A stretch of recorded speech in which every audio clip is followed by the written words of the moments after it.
So let's talk a bit about the player life as you experience it, the good and the bad of it. So maybe talk generally, and I've got a few other points I can maybe like try and prod you with after that. I mean, the good and the bad. I mean, I like my personal philosophy after like living my life. Like the world is so fucked up. People are so fucked up. Like we talked about this before. Like there's hardly anybody that you meet that you actually want to have a connection with. So, I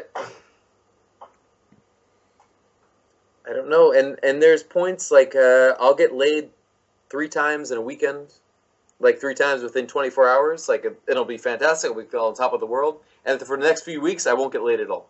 And so then I'll feel depressed. Like, what am I doing? Like, I don't know what I'm doing. But then, I don't know. The ups and downs are. Well, we call it the emotional roller coaster. That's the terminology. Yeah, but our that guys use roller it. coaster, man. Like it's a wild ride. But I don't. It's fuck. I got no answer for it. I don't think anybody has an answer. If somebody had an answer, like we'd be doing it. Yeah. I mean, yeah, so how does it feel for your? Because I get the feeling that your life's a little wilder than mine. I think I'm a relatively boring old man compared to you and your New York advance. I mean, I love it. I love going out and getting crazy. Like I hang out with like Christian McQueen when we go out. Like we just get fucking nuts. And that's a big, huge high of it. But like I said, I also like the lows. Like I'm going to play Fallout 4 for hours on end alone, and I'll like that. So there's the highs and the lows. But if you can handle that, I mean. Okay, here's a question for you, Goldmund. A podcast I recorded a few weeks ago with my friend John, but I haven't actually made it online yet. But it'll actually come out before this one. We're talking about regeneration. And the whole theme of the podcast is that doing game in some way depletes you, so you can't actually do anything else. When you're doing game heavily, it whether it's your hormones, whether it's frying your synapses, whether it's the lack of sleep, but at the periods where you're often doing your most game and getting your most success, even if you've got loads of other free time, you just don't really get anything done. Now, what I wonder, is that special to the day game guys because the nature of the walking around and it's sober and it's transient, or is that something you find as well in the sort of game that you do? That you find like your books get unfinished, and that like you don't quite get around to watching the rest of that TV show and things start slipping, even though you're there sitting on your bed with time on your hands, you just can't quite make yourself do it because you just kind of literally and figuratively shot your bolt chasing the girls, I don't know, man. Like my point of life is to see as everything as possible. So like if there isn't game going on, like if my libido is down, then I put my energy into art and nature, right? Which is my next book is all going to be about like how I find meaning through art and nature more than through fucking girls. Mm-hmm. So I mean, there's plenty of that. But fuck, I don't know how to answer that question. But okay, let's rephrase the question a little then. Yeah, go ahead. Slightly different question. Did you reach a point, and if so, what was it like? A point where fucking girls stopped being the best thing in the world, and where now you'll actually. Yeah, like I'll sometimes make jokes of it, and sometimes it's not a joke, but sometimes I think I'd rather play Dark Souls 2. Yep. Actually, that happened the most recently when I went on this trip around the country. So I made the trip around the United States, and my goal, I want to fuck a lot of girls, but the major connection when I was making this trip was through like my readers and the guys that I was connecting with. Like I was actually making male friendships. Like with these guys that we had similar views in life, and it was male friendship. Mm-hmm. It's just we went hunting together. We went we had these great conversations, and I would have rather hung out with these dudes than fuck these beautiful girls. So it's weird to I don't know how to put that into words. Because the way I find it is like, if I'm not fucking girls, for an extended period, then all that shit's a waste of time. But the moment I'm getting enough sex with the girls I want, suddenly that stuff becomes incredibly important.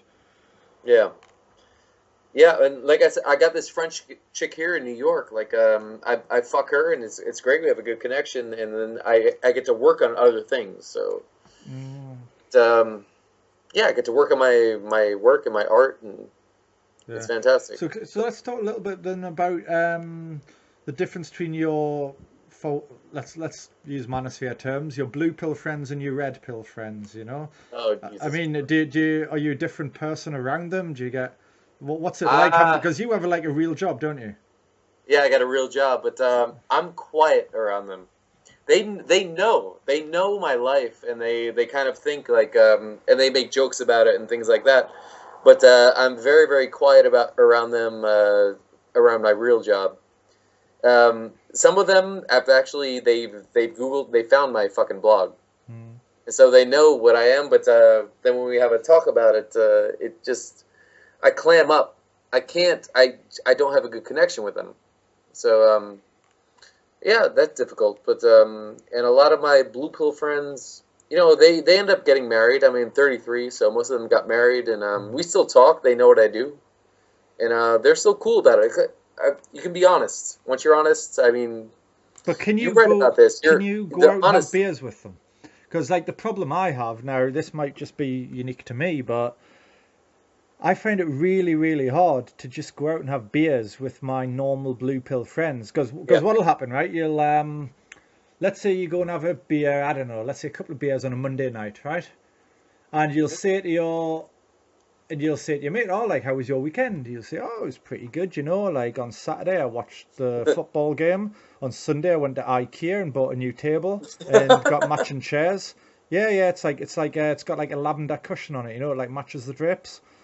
And then you say, yeah, and then I watched a bit of, I don't know, like, fucking whatever the show's on now. I watch a bit of fucking Seinfeld, right? And then you say, oh, how was your weekend? And I'll be like, but like in my mind, I'm thinking, well, I took the anal virginity of a 21-year-old Belarusian girl, slapped her around a bit. Then I got roaring drunk on whiskey.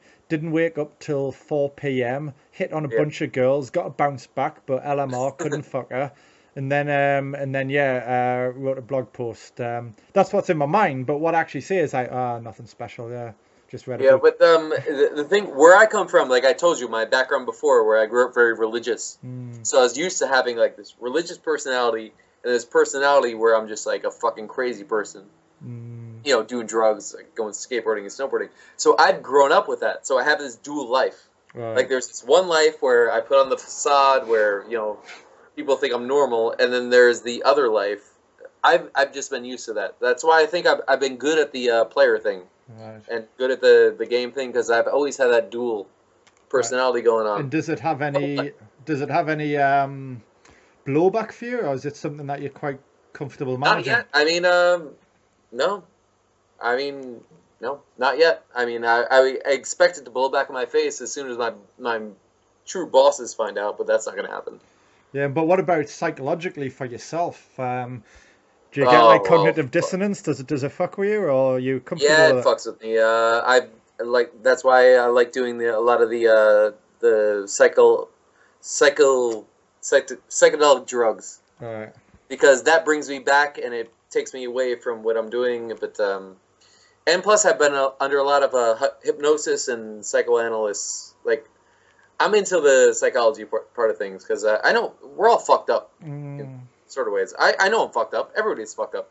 But I admit that I'm fucked up. Which most people don't. So do you ever get the feeling then that you're like Bruce Wayne who then puts his Batman costume on at night? Of course. Yes, of course. And the people who found, like, the people who know me in real life, who have found my blog and they know what I do, that's what they call me. They call me Batman. Okay. And here's an interesting from an inner game point of view then. This is something I remember. It was the end sequence of Kill Bill 2, where David Carradine is talking to Uma Thurman before they have the big fight. And he starts talking about superheroes. And he says, you know, Superman is unique among superheroes in that the costume is the real him and Clark Kent is the disguise. Every other superhero, it's the other way around. So what I sometimes say to my friends is that's when you know you've made an inner game leap. When you cease being the chode Bruce Wayne and putting on your Batman costume to do game, and you actually become the opposite. Is you are Superman, you're the player, and you have to put on the Clark Kent glasses to get by in normal society, right? Yeah. So, I mean, did you have that moment? And if so, was it memorable, or did it just kind of happen? That moment, I mean, I told you that happened when I had my long-term relationship, and I realized like all this power that I had. And then when I broke up with her, when I broke up with my long-term relationship, that's when I realized that was my Bruce Wayne moment. Like I can do whatever I want. Like yeah. But that that relationship with that girl, like I think it was very, very turning. And I'm for relationships if they're healthy. Okay. Which so I guess all the sex that you've been having and all these one night stands, they haven't impaired your ability to bond with a girl in the medium term, have they not? No, I'm bonding with this French girl right now, and she's fantastic. She knows she's the one who's on the cover of Camera Game. She knows what's going on, and she's all right with it. Well, she's not really all right with it. Well, I mean, it's not a dream scenario, right? Yeah. But yeah, so I mean, have you got what was I going to say? Have you got any little rules of thumb or little tricks you use on yourself, or rules of how often you see her or for how long, which keep it going? Or did you find you don't need any of that? It's just it works fine. Because with me, for example, I'll give you an example with me, right? I recently, when I was in Kiev, I had a girl, one of my regulars. I've been dating her for 2.5 years now. But you know, she lives in Minsk, so I only go to Minsk maybe once a year, and then normally another time, maybe another 2 times, I'll stay in a different European city. So this time I was in Ukraine, which is borders Belarus, so she could just get a train. It was really easy for her to get a train, about a 9-hour train. So she came over to Kiev for 2 days, staying with me. So it was 24/7, this girl, for 2 days in a row. Just one night. But fucking hell, I hated it. You know, it's like the first couple of hours, I absolutely fucking loved it. I hadn't seen her for ages. You know, fucking spent it all in bed, loving it, walking around. But after about 6 hours, I was like, will somebody rid me of this troublesome bitch, you know?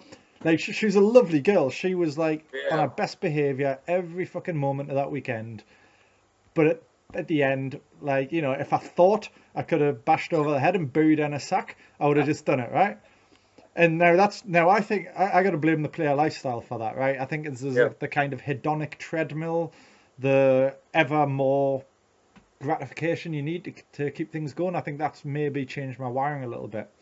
But I mean, have you noticed that happening? Because so far as I know, like you've been fucking a lot of girls, and a lot of them have been fasts. So well, yeah, but I mean, what's been the result of that? They've been one-night stands, but all my girls this year pretty much have been one-night stands. I mean, I had a date with one that I fucked, but nothing more than that. But with the French girl, no, she's all right with it. And I like where we are going. Actually, we have a plan to go over the Christmas break. I'm going to do a peyote ceremony, and she's going to come with me there, and we're going to travel for 10 days together. And I know it's going to be okay. Okay. But I don't know, man. I like her. Like, I like spending time with her. But so you're saying, and this is just fine. So you don't have to do anything to kind of game yourself to get past the 10 days. You're just going to be fine on the 10 days, right? So, yeah, we've done this before. We took a trip out to Utah back in February, and it was great. We took a 5-day trip, and it was fantastic. We got in one fight, and that was fun. Okay, so for my listeners might be relieved to see that game fucking lots of women doesn't necessarily break your willingness to have an emotional attachment with a girl. No, I do have an emotional attachment with her, but yeah, it's fine. She's probably coming over later tonight. But, okay. Well, let's talk a little bit more. One more thing I want to go into on the life, living the life and the type of life you lead. Tell us a little bit about the differences in how you do things and how it feels when you're traveling rather than having your home base there in New York. Oh, yeah. So when I'm like I told you before, man, when I'm traveling, I want to fuck every girl every new city I go, I want to fuck like a local girl. Mm-hmm. Like, and my sex drive is out through the roof. Like, it's crazy. So, yeah, my trip around the country, so I traveled around the United States for 2 months this summer. I went to 25 different cities. I fucked nine different girls. when in a new city, like, yeah, I want to meet new girls. I want to see like what they're doing, and I want to feel it. I want to feel it. And when you're fucking girls, you're feeling the entire city. But when I'm back in New York, like, yeah, like I said, I calmed down a little bit. I got my French girl here, and you know, I'm working when I'm here in New York. I'm working, but like when she went away, my French girl went away for 2 weeks, and for that 2 weeks, I was a free man in New York. I was fucking a different girl. I fucked 4 different girls in 2 weeks when she was gone. So, but I'm guessing from the way you describe what you do in New York is it's not like, I mean, with me, when I used to live in London, I'd be quite patient in London because I think this is a big difference between maybe America and Europe, but dating in Europe is not so weird. It's actually the normal way of doing it. You know, like having a few dates with a girl before you fuck her. I think that's like the social script in Europe, even in London, I mean, London's the most degenerate, depraved part of Europe, but it's still, pardon? And you still have dates. Yeah, even I don't think London's anywhere near as depraved as America in that respect. But you gotta come to New York. Well, I like dates, you know. I like dates. That's the funny thing. But yeah. Whereas when we travel, if you're only going somewhere for a week, you kind of have to pull the trigger quite hard, right? And, yeah, but I guess you'll pull the trigger hard anyway in New York, so. Yeah, but when you travel, all right. So here's the question. So when I traveled in New York, or not in the United States, when I traveled in the United States, I would tell the girls like I'm thinking about moving to your particular city. So, and then they would open up. When I made the mistake when I was first traveling around the country, like I told them I was just passing through. I'm only here for 2 days, and then they had this. They wouldn't want to talk to me, or they wouldn't want a one-night stand. But if I told them I'm thinking about moving to your city, like I'm looking for a place to work for a couple of months because I'm working on my art or whatever, then they would respond much better to me. Right. But I had to give them that caveat. I had to give them like, all right, I'm thinking about moving here. Right. Well, me, I mean, I don't say that because I never am thinking of moving there. But what I do normally say is that there's a bunch of cities that I return to regularly throughout the year. I give them the whole. Okay. I say, look, I live in my hometown 3 months a year. I travel 9 months a year, and there's a bunch of cities I keep coming back to. And you know, so if I'm in Belgrade or Prague, I can say, oh, this is one of those cities because that's true. And if I'm in a new place, like I was in Kiev or Warsaw this year, I'll say, oh, and I'm wondering maybe I should add this one to the list because that is actually why I'm there, trying to decide whether to add it to the list. So I can't actually tell the truth, but it's a different type of truth, you know. It's the idea that I'll be returning to the city multiple times. All right. But yeah, I know it's a funny one because I'm just not willing to lie to a girl to get laid, and I mean, what you're saying is it's more like you're giving a plausible deniability, really, though. That one, you know, that's not like. When I'm traveling, I'll say whatever the fuck I want. So. Yeah. So anyway, so let's move on. Next topic then. You alluded to it now. Your recent trip around the US and your thing in Vegas. Well, let's talk about the Vegas thing first. Because I mean, I keep an arm's length from the scene. You know, like I don't hang out with, you know, like blog readers, or I don't talk at PUA summits or whatever. What I'll do is I've got my own little group of travel buddies, and every now and then I'll bring another guy in if we get on well. But yeah, I'm not on forums. I don't try and, you know how there's always like a topic of the week, you know. In the manosphere, there's always a topic of the week, and everyone gives their take. I never do that. I stubbornly refuse to do that. I mean, that's why I like you, Nick. But well, I think that's the Sigma thing coming out, you know. But right. But you were very recently in the scene. You were debuted. You were a debutante on the stage. I believe. Yeah, we went to Vegas for the Man to Man conference. Rollo Tomasi, who's like a fucking godfather. Christian McQueen put it together, and we had Tanner, just a great style guy. It was awesome. It was a good seminar. Like, it was the crowd there was very good. I don't know what I'm getting the fuck into. I was there to tell my story, and it was fun and all that. But it was just a good group of guys, and you know, I think guys right now are thirsting for men who are like seeing the reality and the truth about life, and that's what I saw there in that seminar. But yeah, it was good. And then afterwards, I went out with Christian, and we just got crazy. I got laid, but yeah, I got laid with a typical American girl, but that's totally fine. I think you put photos up of it, didn't you? You put like Yeah, some like yeah, in progress photos on your blog of that one. Yeah, yeah. Typical American girl. She looked like Cameron Diaz. I told her, like, you look like Cameron Diaz. That was an easy lay. Yeah. So what was that? What's that like? Because I mean, is there like a player circuit in the US? Because there's like a day game. I'll give you an example. I'll give you a couple of vignettes of how it goes in Europe. Right. I was in first time I went to Kiev. I've been there twice this year. Was in August. I went over there with Eddie from Street Attraction and another guy, German guy who's not publicly known. So we just went over for a bit of a holiday. But it was like more convenient for me to get to Kiev via Warsaw in Poland. So what happened is I flew from Newcastle to Krakow in Poland, because that's a direct flight. It's one of the few good direct flights to my hometown. Then I hung out with my mate Bojangles, who works in Krakow now. He just moved there. A couple of days there. Then I got the train up to Warsaw, a nice little comfortable 2-hour train ride. Then I flew from Warsaw to Ukraine, 10 days in Ukraine.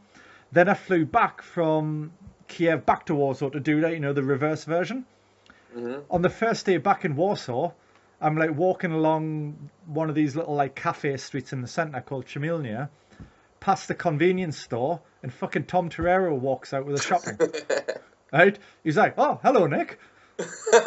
Fancy meeting you here," because I didn't know he was there. He didn't know I was there. Right? I was like, fucking hell. But when you think of it, right, there's only a limited number of really good day game cities in Europe. They're nearly always the capitals, right? And they are nearly always in Central and Eastern Europe. And all of those day game cities have one best street, right? If you think of it like footfall of the women you want and not fucked by traffic and whatever, right?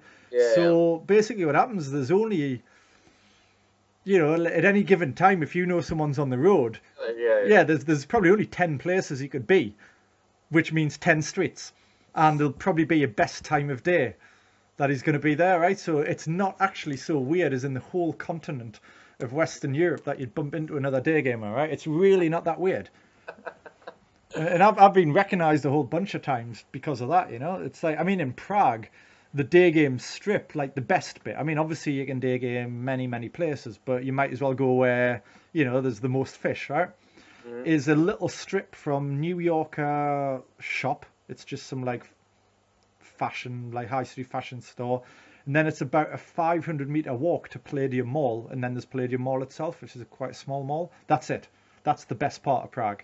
So, you know what I mean? City with 2 million people in it. But like, if you go there, like, that's where the day gamers will be. Well, it's funny because when I do my camera game thing or I do day game, I'll do that. But in Washington Square in New York, like Washington Square is where you go, and any day of the week you go there and you can watch these motherfuckers. I don't know where they get their style from, but they are just walk up to the girls and they're like, "Hey, are you French? Are you French? You look French." Oh, that'll be oh my Yad God, will have taught them. It makes me laugh so hard, and that's in Washington Square in New York. Yeah. Or not what? No, Union Square. I usually do day game in Washington Square, and they're not there, but I watch these guys, and they're just hilarious. Well, we call it the day game carnival, where where they do. I mean, bless their hearts, the beginners. Do you see right? them like if you go any day of the week, are they going to be there? Well, I mean, it depends. It comes and it goes, right? You have like high periods in different, So very recently, Prague and Belgrade got totally like murdered by these people. Are they asking the same thing? Like, are you French? Are you French? Yeah, well, it's because it was when it was daygame.com, It was the Yad and Yosha. They'd done a lot of coaching and put a lot of videos up, and that's like the kind of stock thing to say, yeah. Yeah, it's a piss take. I've actually got... Oh, man, that's funny. Yeah, so, no, but I was wondering, let's go back anyway, to go back to Vegas and back to the US, So... All right, yeah. So what's that like now that you've debuted? I can imagine a lot of guys would take a vicarious thrill out of your story, and be and looking up to it, thinking, "Oh, like I want some of that." Right? I want some of that. How did you do it? Was that part of the feeling you got? Well, no, not really. But I got recognized a couple times or 3 times in the past month in New York, and that's weird. But I don't know, the guys who contact me, it's hard to explain because I think I have my particular style. So I'm not attracting too many weirdos, but the times I get contacted on the street here in New York, that was weird. But I don't know. I got nothing to say about it. Well, let's talk a little bit then about what motivated you to go public. You know, start with the blog and eventually put your face out and identify as like a public player. You know. Well, to go public, I just want to put my face out there just to, like, I'm not an ugly dude. Like, a lot of people, many people kept emailing me, like, you must be extremely good looking to do what you're doing. Like, no, I'm not that good looking, but I take care of myself. And, like, because I take care of myself, I'm not ugly. But that's the reason I put myself out there. But and I want to sell more books. Mm-hmm. And it worked. So yeah, once I put my face out there, I was like, yeah, this is what I look like. This is what I do. It's yeah, and the book sales went up. It's good. So I mean, so was that? Yeah, I've got dude, I've got no strategy. Yeah. So yeah, I've got with the blog, I get no strategy. I'm a terrible marketer. I don't know what to do. I think that's the same as what I've done. As yeah, with me, I was blogging for my own reasons, you know. Went through I'm doing it it's fun. Like it is actually fun. And once you start getting the emails in and people are like showing their appreciation and like it's a good feeling. Yeah, I do like that. It's like I mean, I often tell my friends, look, I'm not on Team Beta. You know, it's like it's not my job to put the worlds to rights so that beta guys can get laid.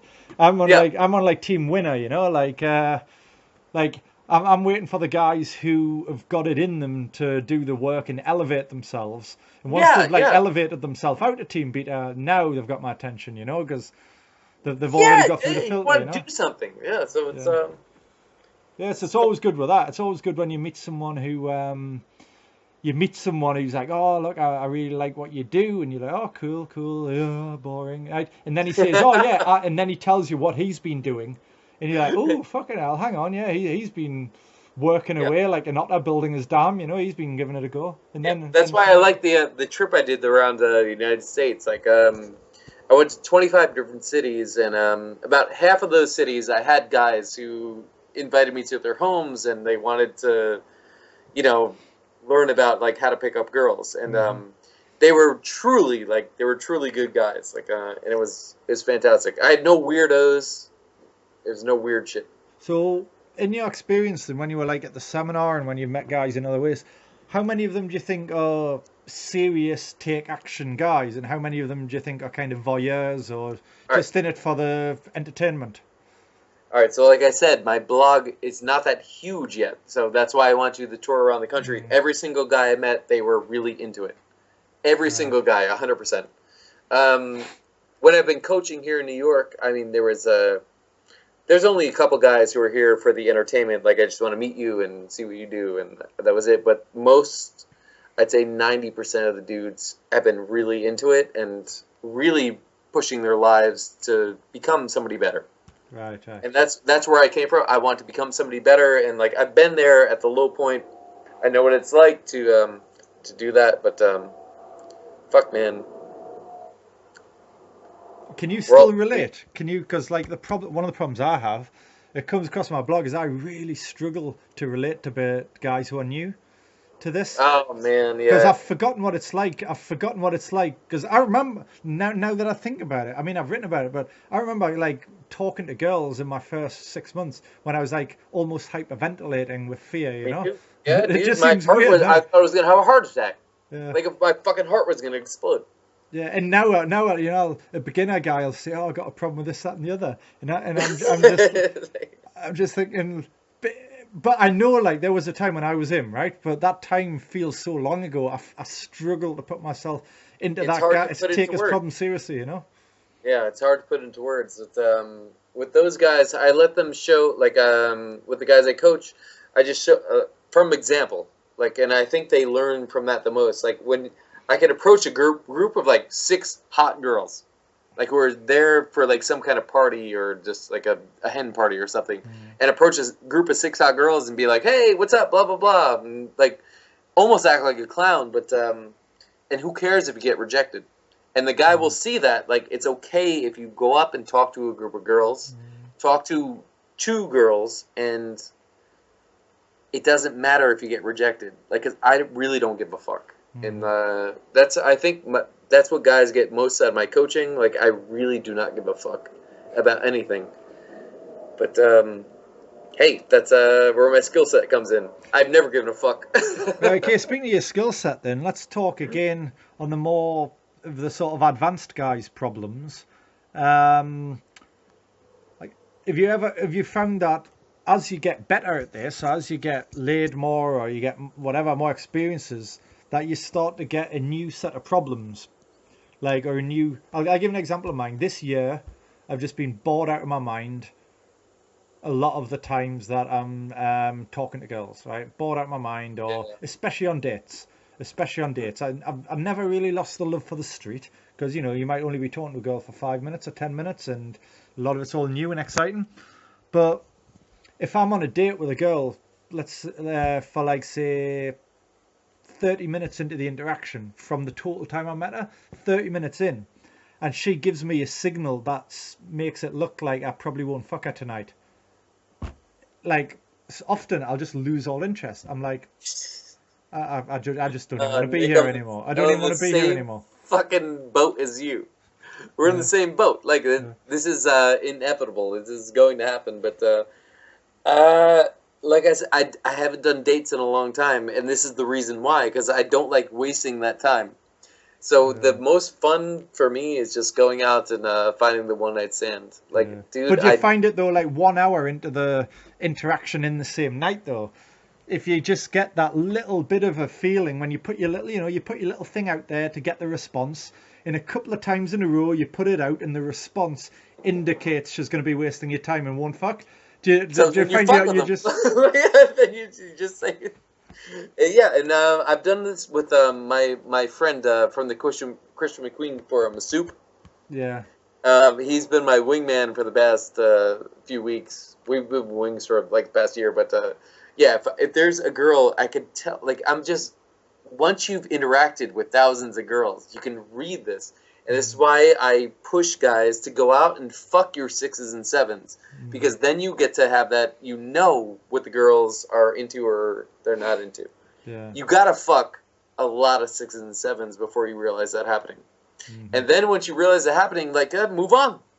And but like I said, I live in New York, and it's easy to just move on. Right, so let's talk a little bit about that then, about the New York, because that was actually the next point in the list. All right. We were talking before the podcast about, I was hoping you'd be able to draw contrasts between how New York game's done compared to Europe, but then you said to me, well, you haven't actually been to Europe. I haven't been to Europe since I know game, no. Yeah, but you have spent most of your time... Yeah. And you spend most of your time hitting on European girls. Yeah, that's my bread and butter. So what I get in here is if you can in some way talk about how New York's different, either what you know from your own experience compared to other parts of the US, or from what you've picked up by reading what the European players do and just thinking, hang on a minute, that thing they do over there, I don't think that would be the optimal way to do it in New York. Well, the wonderful thing I read about you guys is that you actually get inside the heads of people. You're not playing games, you're not doing this foolish shit. You're actually trying to get to know the person. And that's when I read your shit. Like, you really, like, that blood flow and, like, the connection, the energy, like, communicating through the eyes, through the body language. That's what European girls connect to when they come to New York, especially girls who are traveling. They come to New York and they're looking for, they're looking for something. European girls who come to New York, they are looking for, like, a new life. They're looking for something completely different. And they have, like, a energy about them that they're just, they are looking for adventure. And if you're that guy who provides the adventure for them, Like that's what they're looking for, and it especially like because they usually stick to their inner circles. Like the French girls were stick to the French people circle, the German girls for their German circle. But if you're an American guy and you come in there and you have this energy and you're just, you know, what they're all about, and I mean that's where I'm coming from because most of my friends in the past 10 years they've all been European, girls and guys. Those are the people I relate with because. I don't know. It's just a different mindset. Like American people, they think like there's a certain set of rules. Where European people, there's like a big, huge gray area, and I'm more of the gray area. I always have been. So when the European girls come here and they see American guy, like an American guy like me, who, you know, I don't give a fuck about rules. They're attracted to that. So do you think? So do you think? What I call adventure sex, right? That was a big part of Overkill. I mean, is that what you're doing? You're just operationalizing it slightly differently to what we do in Europe. Yes, adventure sex. When you put that out there, I think that's actually how you found me and you hated me on Twitter, because the adventure sex, like, and my whole life is a big adventure. Like it's just what I was born with. That's what I fucking do, man. Like a. That was your talk in Vegas was about that as well, wasn't it? Everywhere is about that. Every time I travel is about that. Yeah. So even here in New York, if I go out to Manhattan, I'm looking for an adventure. So I mean that's a whole part of my personality. But yeah. Okay, so do you think? I mean, one of the things you seem to be saying about New York is it's a lot faster than Europe. You're saying it's all one night stands. It's extremely fast here.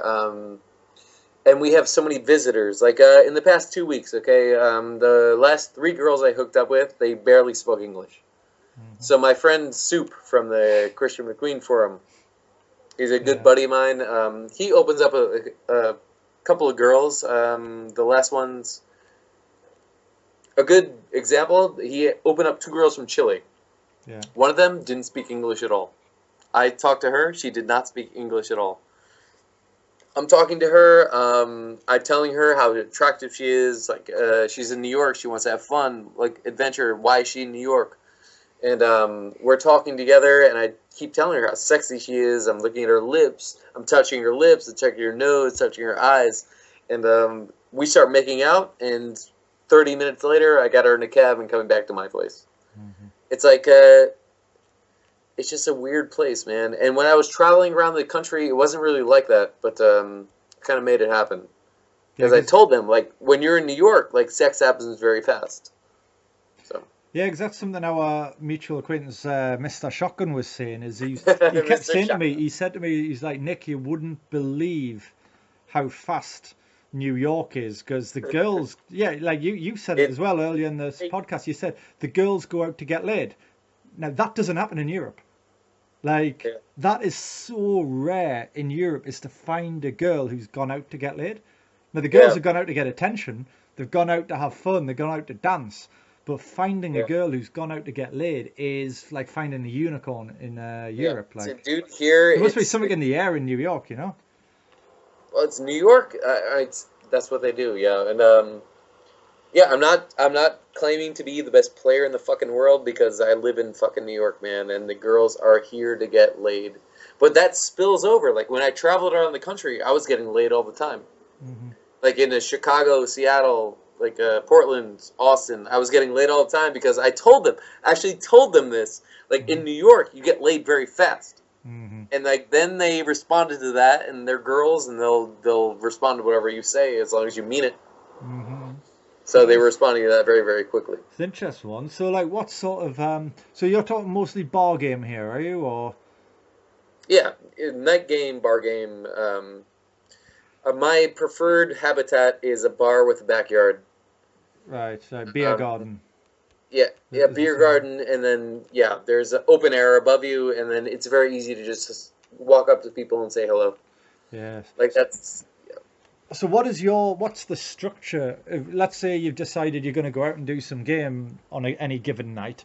Or what's the structure of your night look like? I mean, how do you plan the attack for like venues and timing and how deciding when to stay, when to move on?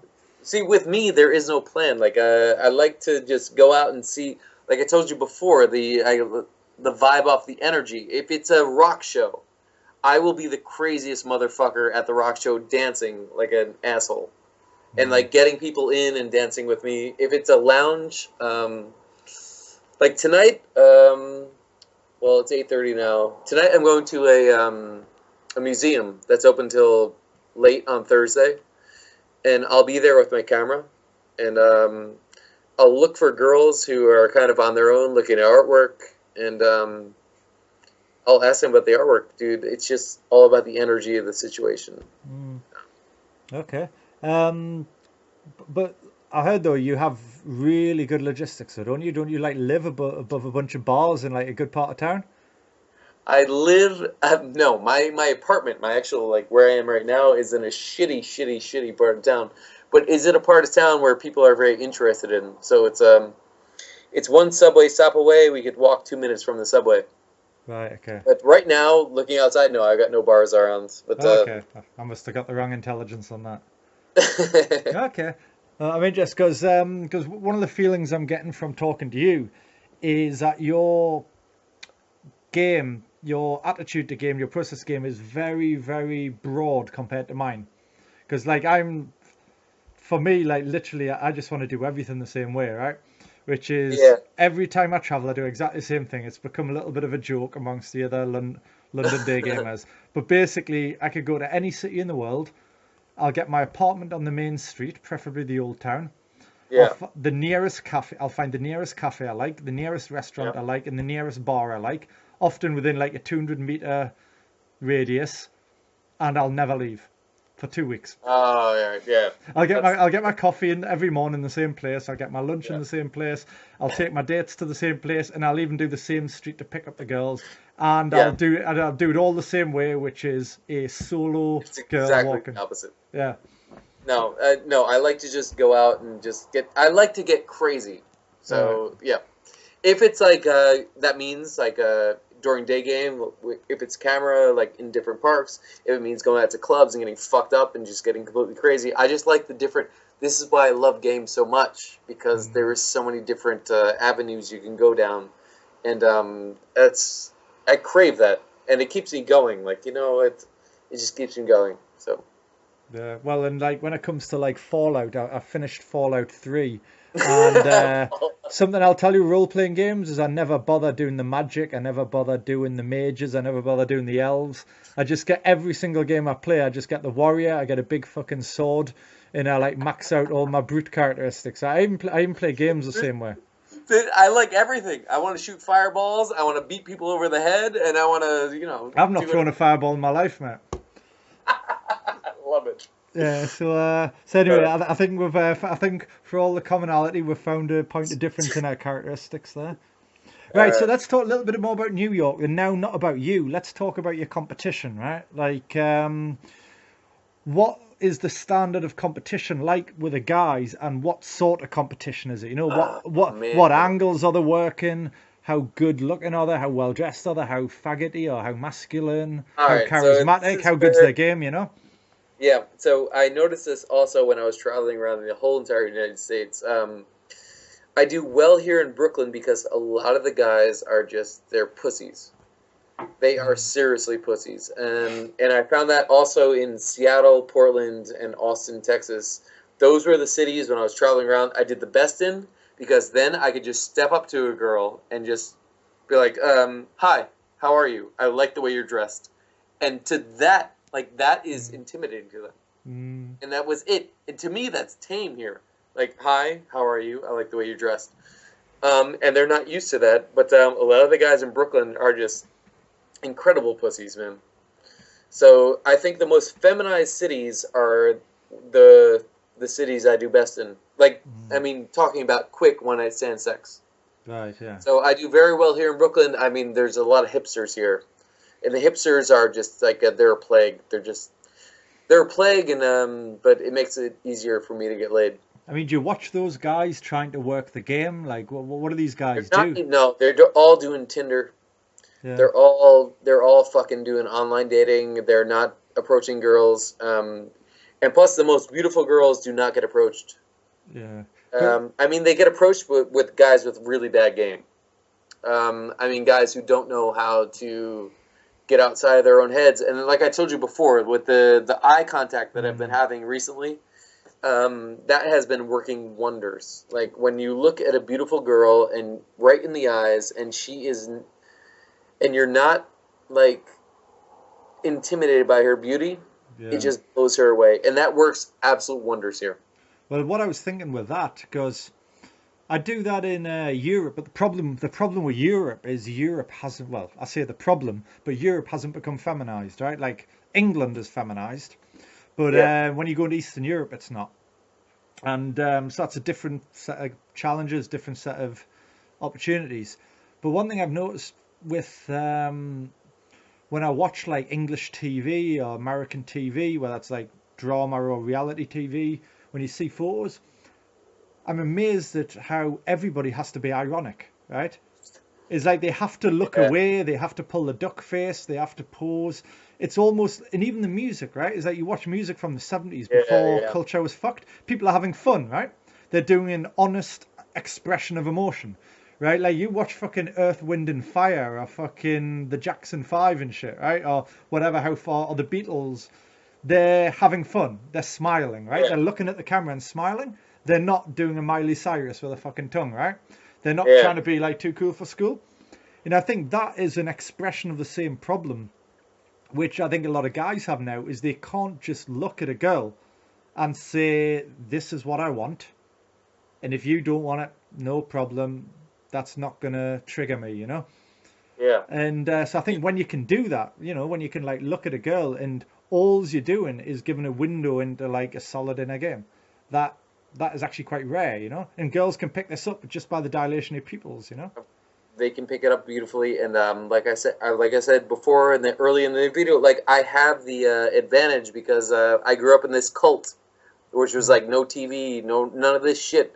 It was so I know I have that bit of an advantage, and I see it in the guys that I coach and stuff like this, and I'll admit that I do have that advantage. Right. Like I know how to look at people and like ignore the bullshit. Right. I want to pick up on this to talk about different types of US game, right? Because I think most of the guys listening to this will be, you know, assuming they're still here 2 hours in and haven't gone to bed. Yeah, right. Right? They'll be thinking like, hang on, this isn't how I expected an American player to do game. Right? Like they'll be thinking, I've read on the internet, I thought there were only two types of American game. You can either do the East Coast game, which is be a riceyite, dark triad douchebag, where all you do is stand at a bar drinking whiskey, calling everyone cunts in an aloof manner.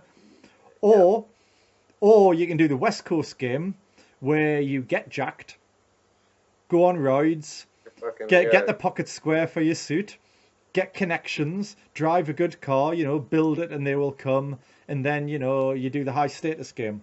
Now and now obviously I've drawn caricatures there, right? Those are like straw men that I've just drawn. They're a lot more nuanced than that. But that doesn't sound like what you're doing at all. Have you met other guys doing this stuff, or does it only exist on the internet? No, like I said, I've hung out with like Christian McQueen. Like he's a friend of mine. Yeah. And he does that like high status, like he's got the fucking pocket square and all that. But he's also very good, like he came to Brooklyn, he's also very good at getting into girls' heads. Yeah. And this is why I like the London model. Like what you guys are doing is you are like getting into the psychology of it. Like what is, you're looking at people and trying to understand what they are. And this is totally different from the bullshit, like the negs. I'm not into the negs and the, you know, making fun of people. And because if you want the bullshit girls, like if you want they're bullshit girls. Yeah. Like we talked about this before. Like they're the 95% of girls that you actually don't want to talk to because they're toxic to your personality. But those top girls that are actually very hot and very feminine, they respond to that other type of game where actually get into their heads because you are interested. And I think that's what you guys, what I read about, what attracted to me to your books was you actually got into their personality and you actually had like constructive conversations. And not only did it make them feel attracted to you, but you actually you bounced off of them, and then it gave you energy, and then it makes for very good sex. Well, I mean, I absolutely agree, because the way I originally heard this was a friend of mine called Colin who gave me a bunch of therapy sessions, like game therapy sessions, and he used to split girls up into 4 categories. You'd say type 1s are high beauty, high self-esteem. So that's basically the girls we're talking about chasing. The best ones, yeah. Yeah, you'd have the type 2, which are high beauty, low self-esteem, which would be the Barbie girl, silly cunts who just happen to be beautiful. Then you have the 3.3s, which are low beauty, high esteem. So, really nice people to hang out with, you just don't want to fuck them. And then the bottom is they're ugly and they're horrible. Yeah. So and I remember Rawness wrote some good blog posts, and he basically said that if you do now, I'm not talking about Christian McQueen here. I'm not talking about the modern West Coast guys. I'm talking more like the Neil Strauss era, I'm talking more about the Neil Strauss era, fucking Who Lies More stuff.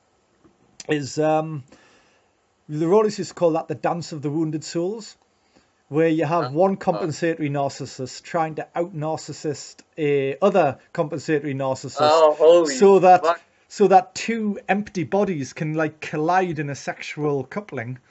Oh yeah. And then they just move on to being fuck-ups alone, and that's not something to aspire to, right? No, not at all. Whereas what we're trying to do, with greater or lesser success, is cream off the high value girls. They're not just beautiful, but they're also good people. Present yourself because you are a high value, high esteem person, and then make connections, and then you both appreciate the rare. Here's something I want to bring up to you as well. Do you ever meet girls who they're very pretty, they're very high self-esteem, and at the beginning they're talking to you like, nah, I'm not really convinced by this guy, he's probably just another fucking blowhard. And then at some point you see in their eyes, I call it, what do I normally call it? Like the switch or the flip. And they suddenly realize what you're about. And now suddenly you're the rare one, not them. And they're like, oh, holy shit. They get the scarcity mentality because they think, hang on, I don't normally meet guys like this. Yeah, once that switch gets flipped, I can pick up on this. I've been picking up on this for the past couple of years. Once that switch gets flipped, and sometimes it will just be within a couple of minutes. I will see it. But sometimes it will take a few weeks. I'll hang out with their friends and stuff like that. But they will look at me with these beautiful faces, these beautiful girls, and they're just, they look at me like they've never seen anything like this before. It's like they're looking like an alien coming from another planet, and they turn into these little girls, these little puppy dog girls who are 4 or 5 years old, and then I know I have them. And I've seen this. Oh my God, it's one of the most beautiful things I've ever seen in my life. And then once I see that, I know I have them, and then I could lay off, because usually I go pretty hard before I get that look. But then once I get the look, I try and draw them in, and it's a beautiful look, man. That's awesome. But it's funny how you can actually see it if you when you get it and you've learned to spot it, you see it. And it's funny when they have this facade about them, and then once that facade breaks down and the look comes, it's just it's hard to put into words. But I think that's that moment when you feel like she's on the hook now. You're like, right now I can make her chase. And then at that point, I mean, it doesn't happen with every girl, obviously, but at that point, you really have flipped the script. You really have. It's because most of the time, when we talk about flipping the script, you're never really flipping the script because you're still doing the pulling, you're still doing the leading, and the girl can obviously take it or leave it and doesn't really care about a new notch. But if you get this moment, you really have flipped it because that girl wants more of you. And it doesn't happen often. Yeah. And I want to plug also the girl that I posted up on Twitter before that I had the camera game with. Yeah. She flipped the script. Yeah. So if you want to have a good visual about this, look at that girl on Twitter because she her whole face lit up. And when I first met her, she was cold, not looking. And even after that, her face was even more lit up. And it's an incredible feeling, man. I don't know, man. We don't go to war. We don't hunt. Mm. Jesus Christ. Well, this is what's addictive about game, you know. It's addictive. Because you get these things which I think the average man doesn't even believe exist, you know, and then you're going out and like getting them like a few times a day. I wouldn't have believed it. Yeah. Dude, 5 years ago, if you told me I was doing what I do now 5 years ago, I would have said, fuck you, like, go to hell. Like, I would never believe this. Yeah, it's incredible. Absolutely incredible. Yeah, so, like, we're coming towards the end now, though. I just want to talk a little bit, I want to get a little bit more New York stuff out of you. Now, I think, right, I'll tell you a little story. I used to do a lot of martial arts, right? Like, initially it was like from a self-defense point of view, and then it just became a love for the martial arts. I did boxing, Muay Thai, Brazilian Jiu-Jitsu, wrestling, and so on. And in the self-defense training, there'd always be a certain frame, which is that basically the world is full of all these super badass muggers and killers lurking behind every street corner, which, you know, maybe in some parts of New York is true, but certainly not where I'm from, not Newcastle. And that not only have they got like bad intent as like professional muggers, but they are also really good at slipping your right hand and countering. They're really good at like sprawling to defend your takedown, right? They know how to counter your armbar, right? Yeah. So there's basically these like super Street Fighter bogeymen, right? Which you like scare the students with, and all your self-defense training is like, what happens if the guy does this and then I do that and he counters it, right? Now I think in the PUA sphere and the manosphere there is a similar bogeyman who is like the super high value alpha, right? Where, you know, you're like fucking a girl for like a year and you've deeply converted her and she's really into you and buying you chocolate and cooking your meals. And then one day, you know, you go out to the shop and to get your milk, and you come back and she's in bed with this like super high value alpha that she sniffed from 2 blocks away and invited in, right? And you're like, fuck, how did that happen, right? So I just wonder, have you seen many of these super high value alpha bogeymen in New York? You know, is that a myth? Listen, my friends have been, all my friends, like close friends, are these alpha guys. I wouldn't consider myself alpha because I don't care. But no, there's no boogeyman. There's no fucking super. As long as you have this girl hooked, there's no boogeyman. Like that is a boogeyman. The way you described it, that's ridiculous to me. But yeah. In New York, these guys who are like who have the riches, I don't know, dude. No, that's a completely false premise. So if you hang out near Wall Street outside Goldman Sachs, the guys coming out there, they're not 7 foot tall? No, they're weak. They're weak. I coach these guys. Because, you know, I saw the Wolf of Wall Street. These are the guys I coach. I saw the Wolf of Wall Street. They all look like Leonardo DiCaprio, right? And they're all beautifully dressed, and they're like loads of money and very charismatic, right? With all these different interests and hobbies. No, imagine guys sitting behind a computer screen like 15 hours a day. Yeah. And, I coach these guys. Yeah, I know. I used to work with them in London. Yeah, I used to work in finance with those guys. But yeah, so like, I mean, a lot of guys, I think, when you hear, because New York is a mythical city, right? I mean, it's both a real city and it's a mythical one, isn't it? Right? Yeah, it's great. Right? It's been in all the movies. It's all. Yeah. So you're saying basically when you go out and you're doing this ball game, you're competing with hipsters. People were like, well, in Brooklyn, testosterone deficiency, you know. But well, I mean, there must be some guys out there, you know. Did you not see? Are there not some guys out there? Oh yeah. Well, listen, I get in a lot of fights. Like I've been in a lot of fights in the past since I've been doing game. Yeah, I've been in a lot of fights. Mm-hmm. Yeah, we come to fisticuffs. Like it's true, but that's all a part of it. Like if you're going out every night, you should expect to get into fights. But never over like, oh, I want to fuck your girl. You're fucking my girl. Like it's never been like that. It's only been like guys. You know, we just get into bullshit together. But yes, you will get into fights. You will get your face punched. You will have to put your fists up. Like that sounds good to me. Like sounds like a fucking ringing endorsement to me. Of like come to New York, that's part of the game. So you basically tell me I thought that was part and parcel. So I can go out. Are you telling me that there is a place I can go to where I get to punch hipsters, and not only that, but they wanted to get involved? Nick, come. Come, we'll go to Greenpoint, where soup lives. We get in fights all the time. No, it's true. Anything better. Right, so, all right, we're getting on to the last point now, because bloody hell, we've been running 2 hours now. I might have to break this up into 2 podcasts. Right then, so, can I say your real age, or is that a secret?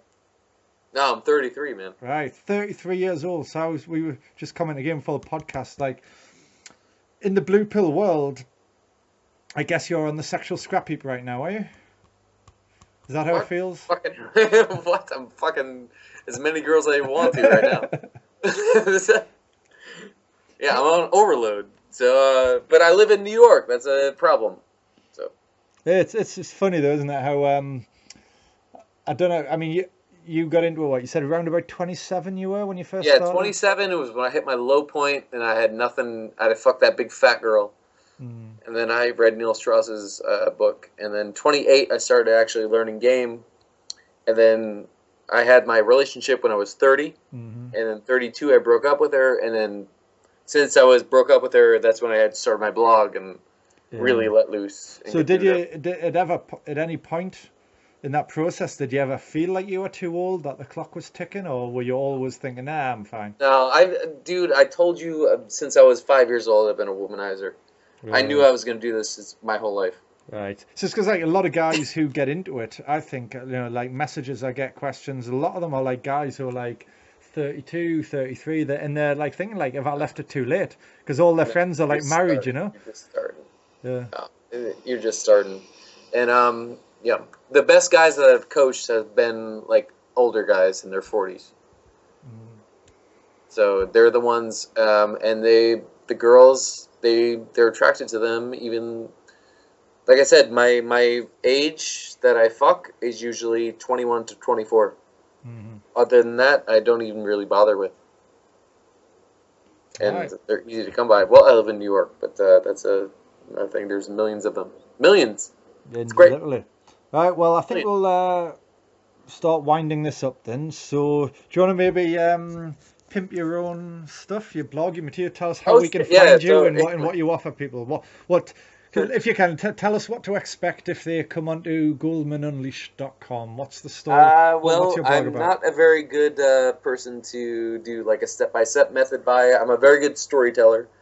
I know this.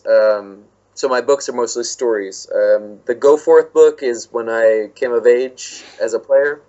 I have a book about, it's called Art of the One Night Stand. It's about 10 one night stands, and it's very good to break down like advanced player type one night stand. And then the Camera Gain book is exactly if you're interested in photography or a new hobby, it's good to do that. But and I also do coaching. So what's the coaching? What sort? Is that like one-on-ones? In New York, yeah, we go out, and I'm basically your wingman. Whatever you want me to do, I will definitely introduce you to girls. Like, we will talk to as many girls as you want to. We got laid a lot. About, I'd say 30% of the guys that I wing with get laid. So, which is a pretty good fucking percent. And I'm proud of that. And, yep, I will definitely introduce you to a lot of pretty girls. Okay, so how do we find you? It's goldmundunleashed.com, yeah? .com, yeah. Go through that, or yeah, that's it. Okay, well, I hope my listeners share my opinion. This has been a very good podcast. I think there's been a lot of, well, what is it the Americans say? A lot of value dropped. It's dropping. Yeah, we get dropped. Yeah, drop some value. Yeah, you dropped a lot of value there. All right, so I hope my listeners check out your blog. I mean, I've read it. I think it's interesting. And some good videos up there as well. All right, well, Goldmund, it was a pleasure to have you on. Thank you for what you've done for me, for my fucking player lifestyle. I want to give you... And I'm going to come to fucking Europe probably next year. Well, if you do, hit me up and I'll guide you towards the better capitals. And I think we'll get on. All right, well, let's end this little love fest then. And, all right. All right, see you later.